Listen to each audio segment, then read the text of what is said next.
सुधांशु पांडे जी।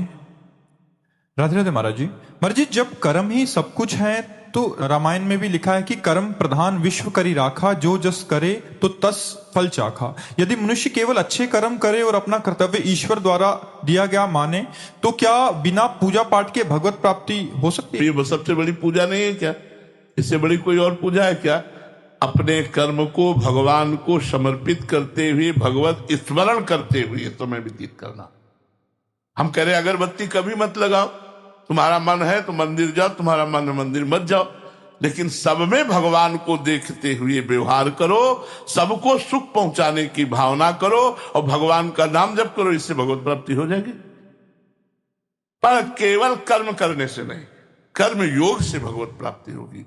योग तभी होता है जो भगवान को समर्पित होता है। जो भगवान का भजन करते हुए कर्म किया जाए वो भगवत प्राप्ति कराता है। ऐसे कर्म तो सब कर रहे हैं और कर्म जंजाल में फंसकर पुनरपि जननम पुनरपि मरणम पुनरपि जननी जठरे शयनम, लेकिन मोक्ष को वही प्राप्त होगा, कल्याण को वही प्राप्त होगा जो नाम जप करते हुए कर्म को भगवान को समर्पित करता है। वो कर्म योग हो जाता है। मुख्य समर्पण है, नहीं तो उसका पुण्य मिलेगा और पुण्य का फल। भगवत भावना विहीन किया हुआ कर्म दो ही प्रकार का होता है, शुभ और अशुभ। और शुभ और अशुभ कर्म अवश्य में भोक्तव्यम कृतम कर्म शुभाशुभम। आपको भोगना पड़ेगा शुभ अशुभ कर्म, लेकिन हमको भोगना ना पड़े, कर्म बंधन छिन्न भिन्न हो जाए और हम परमानंद को प्राप्त हो, इसके लिए भगवान की शरण में होकर हर कर्म भगवान को समर्पित करते हुए, भगवान नाम जप करते हुए, पाप कर्म से बचते हुए जीवन व्यतीत किया जाए तो भगवत प्राप्ति हो जाए। महाराज जी, इसमें कर्म में, अच्छे कर्म में आ जाता कि हमें लगता है कि हम पुण्य करें, हम प्याऊ लगाएं, हम भंडारा कराएं तो हमें इसके बदले में और ज्यादा पुण्य मिलेगा और अच्छे लोगों की प्राप्ति होगी, बस इतना भाव रहता है। बट ये जो मुक्ति वाला है, लेकिन रुपया कमाना, रुपया जेब में रखना, लेकिन ठगों से बचा पाना। अगर ठगों से नहीं बचा पाए तो घर तक नहीं पहुंच पाओगे। जेब ही खाली और ज्यादा चतुर ठग हुआ तो मार भी देगा।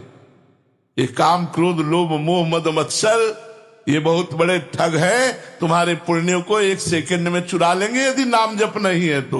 भगवान की शरणागति नहीं है, नाम जप नहीं। अब देखो, महाराज ययाति अपने पुण्य बल से स्वर्ग, महाभारत की कथा है, महाराज ययाति अपने पुण्य बल से स्वर्ग में खूब आनंद लूट रहे थे। तो देवराज इंद्र ने देखा कि इनका तो पुण्य नहीं खत्म हो रहा, इतने बड़े पुण्यवान है। तो उन्होंने एक चाल चली, बड़ी सभा में बुलाया और कहा, महाराज आप इतने बड़े पुण्यात्मा हैं कि इतने समय से स्वर्ग का भोग कर रहे हैं, लेकिन आपके पुण्य नष्ट नहीं हो रहे, ऐसा आपने क्या किया?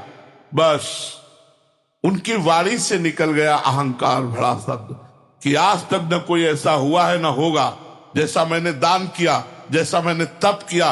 बस इतना बोलते ही सारे पुण्य नष्ट हो गए, खोपड़ी के बल स्वर्ग से नीचे गिरने लगे। तब देवराज इंद्र से प्रार्थना की कि मैं समझ नहीं पाया, मेरे से गलती हो गई, गिर तो रहा हूं लेकिन गिरूं वहां जहां संत जन हो। तुम्हारा शिवी आदि बड़े बड़े संत राजा विराजमान थे, वहीं वो आ रहे थे। उन्होंने कहा ये तो कोई पुण्यात्मा आ रहा है। उन्होंने कहा मैं अपना पुण्य देता हूं, तुम वहीं रुक जाओ। तुरंत वही रुक गए, चारों ने अपना पुण्य दिया, फिर स्वर्ग पहुंच गए।